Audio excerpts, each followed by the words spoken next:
Sumit Satish Raima Anurag digital recording studio Begusarai. यारवा से कोरे गेलियोई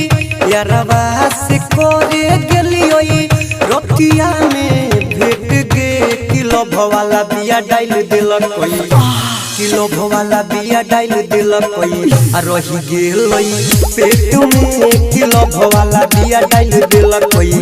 रही गेलई पेट में किलो भवाला बिया डाल दिलक कोई किलो भवाला बिया डाल दिलक कोई किलो भवाला बिया डाल दिलक कोई किलो भवाला बिया डाल दिलक कोई रही गेलई पेट में किलो भवाला बिया डाल दिलक कोई बापू माई के दिलक कोई नामो हसाई कोरई छैया का पीछा हमरे बुराई हे गई बापू माई के दिलक कोई नामो हसाई कोरई छैया का पीछा हमरे बुराई बरबर हमारा भेलई बरबर हमारा भेलई यारवा के देत में किलो भवाला बिया डाल दिलक कोई किलो भवाला बिया डाल दिलक कोई आ रही गेलई पेट में किलो भवाला बिया डाल दिलक कोई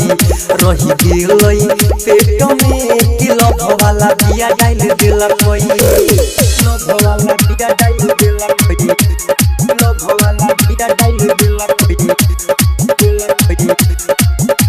किलो भवाला बिया डाल दिलक कोई रही गेलई पेट में किलो भवाला बिया डाल दिलक कोई कोना के मुंह देखैबै गौवा समाज के समझ नहीं पेलियो हम उ धोखेबाज के हे गई कोना के मुंह देखैबै गौवा समाज के समझ नहीं पेलियो हम उ धोखेबाज के पिंटू विकास कहै छै अभिषेक अनुराग कहै छै रहे मामला सेट गे किलो भवाला बिया डाल दिलक कोई किलो भवाला बिया डाल दिलक कोई आ रही गेलई पेट में किलो भवाला बिया डाल दिलक कोई रही गेलई पेट में किलो भवाला बिया डाल दिलक कोई।